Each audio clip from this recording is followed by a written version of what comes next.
Gilet jaune bien en évidence, ce professeur d'anglais à bord de son véhicule diesel avale chaque jour les kilomètres. Il partage son temps entre deux établissements scolaires situés en territoire rural. Ici, pas de bus ni de train. Sans la voiture, impossible de se déplacer. J'habite dans un petit hameau et je vais dans une ville et il n'y a absolument aucun moyen de faire du covoiturage.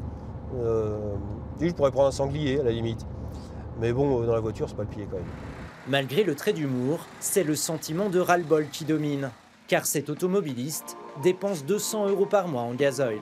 En France, à la pompe, en un an, le prix du diesel a augmenté de 23% et l'essence de 15%. C'est un tiers plus cher. Un tiers plus cher. Je roulais 35 000 km par an, j'en roule 25 000 et j'ai le même coût en carburant. Un tiers de plus. Alors, Steve a lancé un appel à la mobilisation sur les réseaux sociaux, une initiative citoyenne sans appartenance politique ni syndicale. En 24 heures, il a reçu plus de 500 réponses. Des centaines de personnes se sont dites prêtes à manifester le 17 novembre.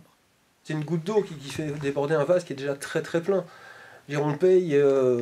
Alors, il paraît que la hausse des carburants est en grande partie due à la conjoncture pétrolière. Bon, oui, mais enfin, nous, nos salaires, ils n'augmentent pas en fonction de la conjoncture pétrolière. Donc ça s'ajoute vraiment à quelque chose, qu'on a du mal à boucler les fins de mois.